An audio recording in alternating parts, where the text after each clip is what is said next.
audible before.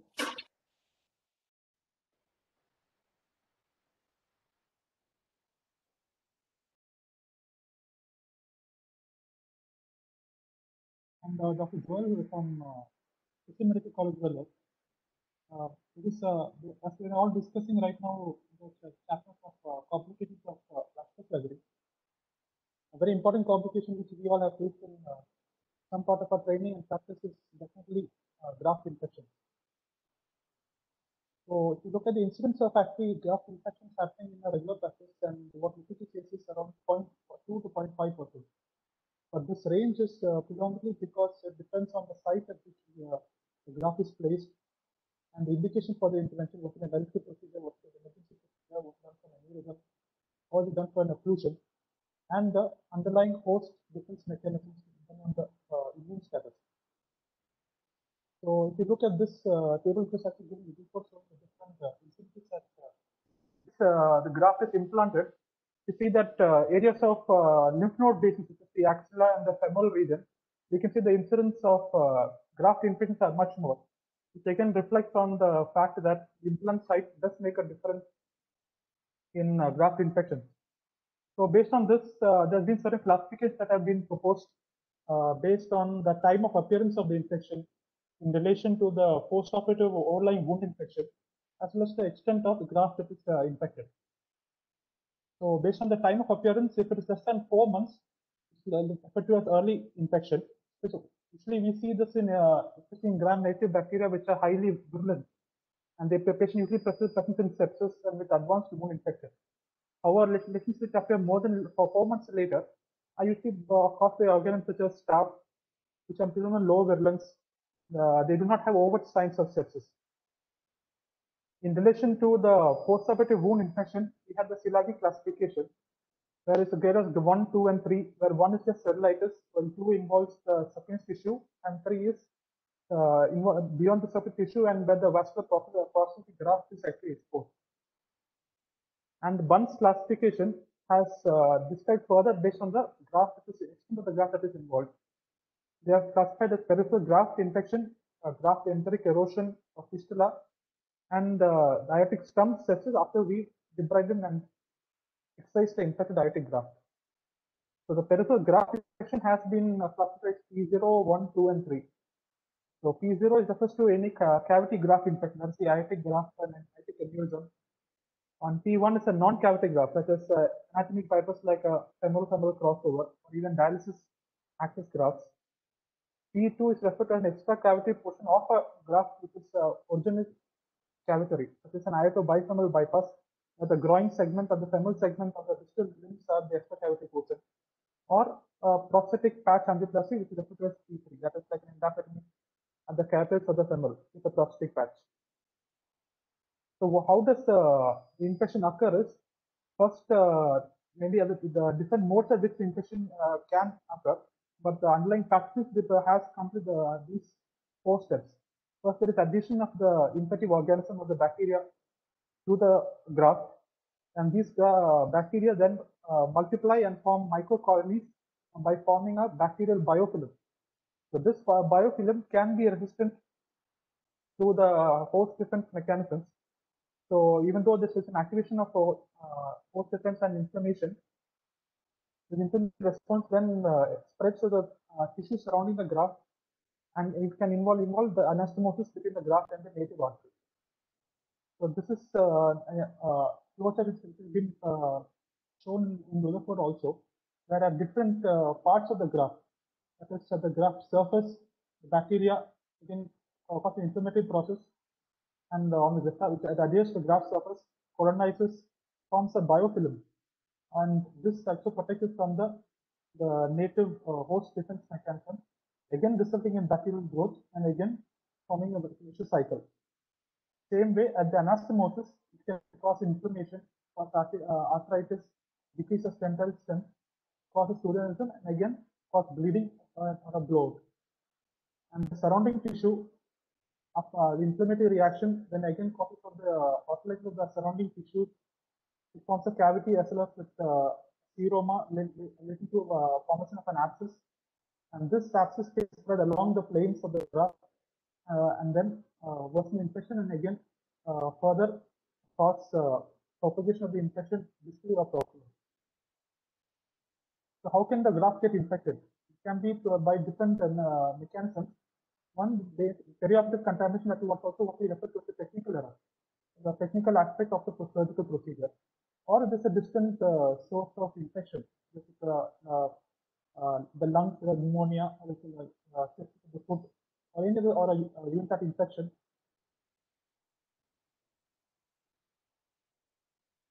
Then there is mechanical erosion, especially what we see in ISH enteric fistula, there is erosion over the bowel overlying the graft, or there's a surrounding or the adjacent infection, lymph node vessel, which can cause contiguous spread of infection.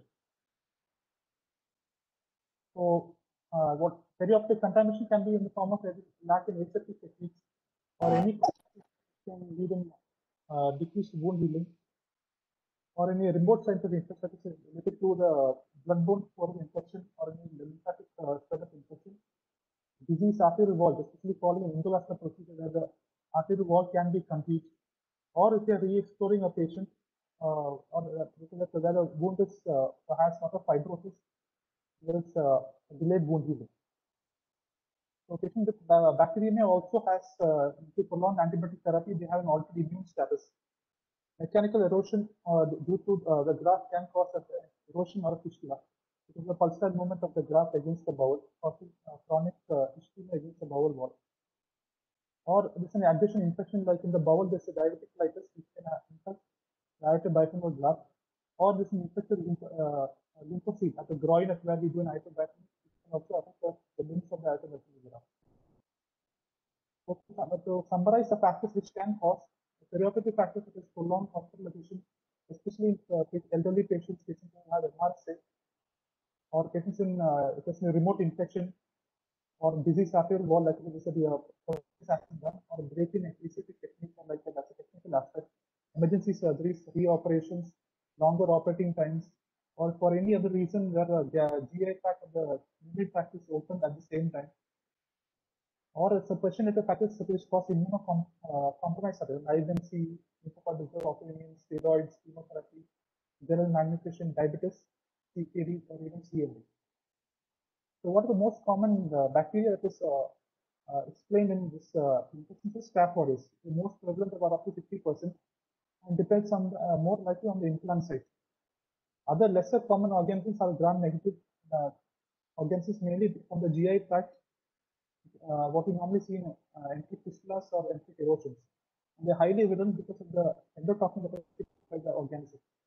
Then later comes the Staph epidermis or Trictis negative staph, and they're notorious for causing negative cultures on, especially in blood cultures. Rare are much more organisms such as mycobacterial or fungal can occur in patients who are immunocompromised. And also now we see in patients who have who are elderly prolonged antibiotic therapy in the hospital, now we're seeing the rise of MRSA, which makes it difficult even to treat. So how do we diagnose this infection? An infected graft, there is a magic criteria to management of IIT graft infection, which incorporates clinical, radiological, as well as laboratory findings. And they have stated that either one major criteria or two minor criteria can help in diagnosing a graft infection. So I've got this from the clinical guidelines of ESPS 2020. Notice that the major clinical guideline is of pus around the graft, or exposed graft, or for fistula, or a graft incision in an infected site is a clinical diagnosis, clinical aspect. Radiologically, on a CT scan, if there's fluid or there is a gas with more than 3 months and 7 weeks following the procedure, or there's a serial increase in the gas volume, or laboratory-wise, if you're able to retrieve the offending organism from the surrounding tissue or the process, it's a major criteria. Other minor criteria such as any signs of infection, erythema, warmth, inflammation, patient with fever, or any other signs of inflammation, and laboratory-wise, a blood culture which can or with inflammatory markers. These are minor criteria. So what is even more important is obtaining the microbial sample. So this is important that we actually get a source of the sample to actually direct our antibiotic therapy, because our antibiotic will continue for long and should be targeted and equally specific. So higher yield specimens such as deep cultures, telegraph tissues, graft per se, at least 3 specimens, and to avoid swabs because they can be used with colonizing organisms are preferred. Certain index specimens which can give supportive information are blood cultures, but they can only be positive in around up to 20-30% of cases. Following obtaining of the specimen, a certain sample processing techniques which are specific to the microbiological laboratory, that is ultrasonic biopsy technique, which can increase the yield of getting a positive microorganism. So if you look at imaging, that can help us in diagnosing a graft infection.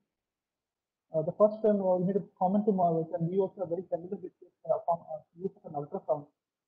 What presence of a crude aneurysm or presence of gas or air pockets of more than 7 weeks post-op, fluid collections more than 3 months post-op, graft thrombosis which can occur secondary to graft infection, are some of the features that can point to a graft infection. However, this depends on the skill of the operator or the radiologist that is reporting these findings. So these are the certain findings which shows this again fluid collection, presence of some inflammatory soft tissue. All these can point to a graft infection. The next level of radiological investigation is CT angiogram. Here also likewise, if you see any gas or fluid around the graft, soft tissue inflammation, like enhancement of fat standing, excessive fluid aneurysm, bowel wall thickening adjacent to the graft, or any discontinuation of the aneurysmal wall, all points towards wound graft infection. The specificity and intensity reported in the CT angiogram is up to 65%. Then comes magnetic MRI. So MRI can give us more anatomical function information, but it's not easily interpreted by apart from the radiologist. So it is coming down later on a list and helping the diagnosis of graft infection. So it's got a sensitivity of 68%, specificity of 97%. Where we see a hypointense signal on T1 sequence and hyperintense signal on T2 sequence. It's an example of femoral popliteal graft infection where we see hyperintensity around the graft, prosthetic graft. Then comes nuclear imaging that is not available in all the centers, but it provides valuable information, especially in anatomical and metabolic aspects. We have the PET-CT as well as the WBC PET-CT. The nuclear dyes that is used is gallium 6768 Indian technician labeled, which all help in diagnosing.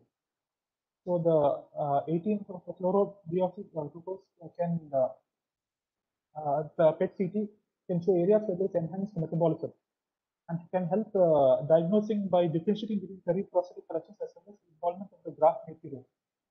So they measure the SUV max. Look at the tissue to background ratio, the pattern of uptake of this the enhancement, and they have even a visual grading scale.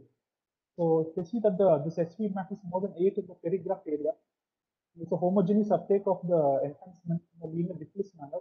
These are all indicators of graft infection. So without CCT, it has got a sensitivity of up to 94%, which is 20%. With CT, the specificity can increase up to 80%. Then we have white blood WBC scintigraphy. We have checked the accumulation of radio-labeled WBCs over time. So at 2 points of time after the injection of this of the drug, 2 to 4 hours and 24 hours after the injection, the images are obtained, where they look for serial increase in intensity of size of the enhancement. But however, the problem with this is availability of this technology. It is time consuming and need the labor that is required because it requires 2 sets of imaging. And they found that this has lower accuracy in certain parts of the body, especially in central part of the body, because the tracer has increased uptake in the bowel and the bone marrow. So it can cause we cannot help in diagnosing around the aortic portion. We've got a sensitivity of around 90% and 88% specificity. In combination with specificity, they have literature report 99% sensitivity, with specificity of 82%. So overall, if we want to have a flow chart of for more practical access, any patient whom we suspect a graft infection in the thorax abdomen region or in the periphery, the first preferable imaging would be the CT angiogram, and MR angiogram only if for any reason the CT angiogram is contraindicated. If that is CT angiogram is conclusive, then we don't require any other imaging. Only if this is inconclusive do we have to go for any advanced nuclear imaging with the PET-CT or the WBC scintigraphy.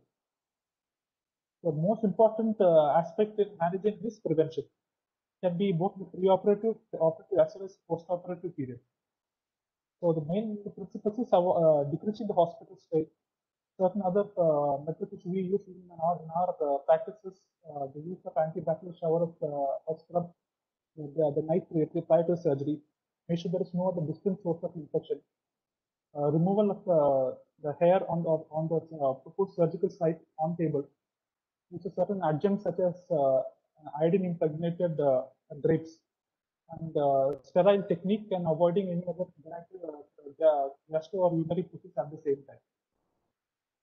And these are also even applied to even general surgery. The use of prophylactic antibiotics can be 30 to 60 minutes prior to incision, avoiding longer duration of antibiotics unless there are higher risk factors. And certain adjuncts, such as speaking of topical antibiotic solutions for irrigation and maybe even decontamination soap solution, or even graphics will come to later. So antibiotic prophylaxis is preferably broad-spectrum antibiotics such as the first and second line cephalosporins within perineal incision, and there is no additional benefit unless beyond 24 hours unless there is a distinct source of infection. When it comes to treating a graft infection with antibiotics, broad spectrum initially, but should be tapered to a particular organism as and when we get microbiological samples and the organism. So following the explant or debridement of the prosthetic graft, at least 2 weeks of IV antibiotic therapy and up to 2 to 4 weeks of oral therapy is recommended. However, following the debridement, if we insert a new graft, up to 4 to 6 weeks of therapy, and in some research we use up to even 12 months of antibiotic therapy. In certain situations where people have used lifelong therapies, high-risk surgery, low-grade infection, less virulent organisms for any reason, they are unable to completely eradicate the source of infection. But such decisions should be made in combination with the microbiologist and should require a multidisciplinary approach. So the basic surgical principles, control of infection is removing all infected source of the infected graft, debridement to a healthy tissue, irrigation with saline or even antibiotic solutions. And following debridement, the choice of reconstruction, whether it is externally or in situ revascularization, either at the same time or in a stage procedure, depends on other factors. And the use of a soft tissue cover, where the momentum muscle to cover the graft or the anastomosis from the subsequent disruption of blood is also important. So the different ways in which we can address surgically infected graft is, either first is by preservation of the graft and doing some local debridement, but we can only refer to graft preservation only with early infection, no systemic sepsis, and fully low virulent organism. Graft excision alone and not doing a reduction procedure should be done with graft thrombosis, and there is enough time for the limb to develop collaterals, and the limb is viable at the time of the procedure. Excision of graft with a bypass can be done in 2 stages or the single stage. So we prefer to do the simultaneous bypass and revascularization. If the patient is unstable, we feel that the patient may not, the single operative patient may not bring the patient back to theater because of the hemorrhage and the sepsis with the invasive infection. So the single stage procedure would be preferred. Our stage procedure, if the patient is stable and can tolerate a second procedure and give subsequent antibiotic therapy and there's no active bleeding, can be done. So in this stage procedure, we can do an extraumbilical bypass at the first stage and then go at the second stage to 24 to 48 hours to control the sepsis. In situ replacement either with a prosthetic graft or an autologous vein has been described if there is only segmental infection only in the form of a biofilm or even low virulent organisms, or we use an autologous vein is preferred over prosthetic graft if this infection is invasive and it is not pseudomonas. So before, if any segmental is not involving the NF node, we can prefer the graft. Preferably in PPT graft over polyester graft and early infection, it's only a single organism and it is extra. The need for revascularization different we can compare from the decision well that they are interoperability by certain strategies which can help in aiding that the decision by approving the bypass if it's still patent. Looking for a pulsatile PUD latte signal and measuring the ankle pressure more than 40 millimeters of mercury. If any of these positive findings are there, we can even perform a delayed revascularization. As I mentioned before, extracting the graft alone would first involve optimal proximal distance control over the native virgin vessel. And this control can be open either by open or by using interluminal balloon in the iliac. They should be deprived to the native healthy vessel. And closer the aortics comes in two layers with a monofilament feature. And dividing to and closing the stump is actually that we need to do a subsequent revascularization in and because we establish the position of the internal iliac artery. Irrigation with an antibiotic solution and making sure that adequate soft tissue cover momentum or muscle. So the timing of revascularization I think depends on the physical condition patient, the hemorrhage or fistula. And it can be done in a single stage or in two stages. If we do it is a bypass first. 40 hours later, perform the debridement or effusion of the graft. As I mentioned before, we can use reversing quickly by using autologous rate. Often we have what we think superficial rate, which is a GSA, but this can be done predominantly in the infra-inguinal portion. So the problem is we cannot use it in the ilofemoral segment because of the size mismatch and the patency is much lower. However, we have other options such as using the femoral vein, especially femoral vein. What we also refer to as a neo-aortic system, which the femoral-popliteal segment and recreate the aortic and aortic bifurcation. One technique we can refer to is a pantaloon technique, especially where we divide the femoral vein on the sides and rejoin them, especially in wide infrared aorta up to 2.6 mm. Other options which have been now come to market is the use of antibiotic coated prosthetic graft, that is gelatin seal graft. We can use this graft especially if we suspect it getting localized segmental infection, which can be debrided and is less invasive, especially in the lower limit organs such as cervix, staph organ. However, there is the disadvantage of recurrent infection. The patients who are organs which have recurrent resistance or there's an extensive infection. Then the options of cryopreserved arterial allografts, which can be used for either femoral resuscitation or even aortic resuscitation, where this is obtained artificially from transfer donors by cryopreservation. Even though there's only few trials which have been look at the outcomes. The outcomes so far what we have in is comparable with using with other modalities of prosthetic or other autologous options. Other agents which have been described in literature is the using of antibiotics like vancomycin and MRSA, certain double cover antibiotics in pseudomonas, the use creation of antibiotic loan beads, polymethacrylate over a stainless steel wire, such as specific antibiotics in the infected bed. So when we come to one specific complication or a manifestation of a graft infection, we what we also refer to as the aortic entry fistula. It's actually a drastic complication of a graft infection, especially involving the aortic graft, especially it can be due to native aortic aneurysm, or it can be due to following a reconstruction of the aorta following intracarpal aneurysm. So it is referred to in the aorta and the GI tract. It can be primary or secondary. Primary if it's between the native aorta and the GI tract, especially aortic aneurysm. Secondary if for this following aortic recession with for aneurysm or occlusion with a prosthetic graft, or even if autologous things have been described. So in a primary fistula, the incidence is around up to 0.07%, up to 2.3% in aneurysm, with the predominance for males and 6 decades. And they notice that underlying gastrointestinal disease, foreign body, tumors, physiotherapy, or even infections can have a higher propensity for developing the primary fistula. And because of the tethering effect of the ligament of see that the third and fourth part of the diagram is more prone to develop this is like the pulsar. This is a graph where the iota can exert on this part of the bowl, causing local compression, ischemia, wall weakening, erosion, subsequently fistula formation. Other lower incidence areas of the bowel are the esophagus, small bowel, large bowel, even the stomach. This is much lower compared to the third or fourth part of the diagram. Secondary fistulas have seen an incidence of around 1.26%. It can be either synthetic or even allografts. Just like in the primary fistula, it usually involves the distal duodenum or the proximal duodenum. Certain multiple vascular procedures, wound complications, infection, emergency service, or even technical errors are more prone to develop such secondary fistula.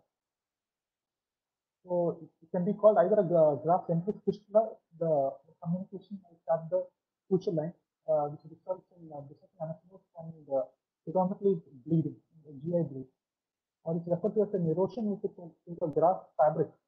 If there is an erosion into the bowel, and predominantly the patient presents with infectious symptoms before they present with a bleed. So the pathogens here is due to infection, there is local inflammation, the social and reform, pseudoaneurysm form, and also because of the pulsatile pressure, you can listen in the region of the bowel wall, listen in the fistula. Technical errors such as time of infection at the implantation of the processes, dural injury, retraction, improper bowel packing or reciprocal approach to the packing the bowel, all can result in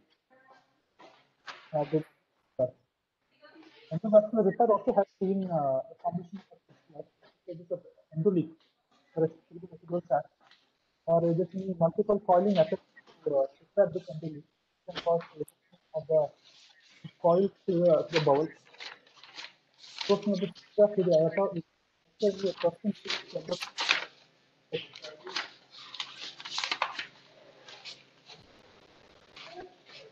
the clinical presentation of these patients is GI bleeding in up to 90%. Pain, abdominal pain, or presence of an pulsatile mass. Over this triad of bleeding, pain, pulsatile mass, only on have other symptoms such as low back pain, fever, and sleep success. Patients with usually present almost present with hemorrhage. Then later, more septic, low back pain, 50%. Guru, right. कभी पैर में swelling तो नहीं आई थी एकदम से?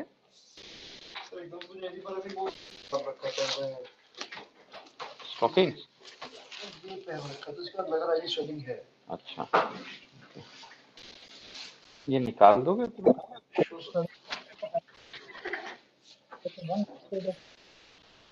But it resolves spontaneously because of the lack of thrombosis.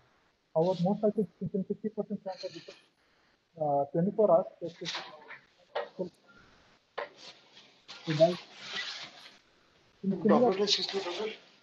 यार veins check करते हैं आपके ना अंदर से कैसी हैं? क्यों?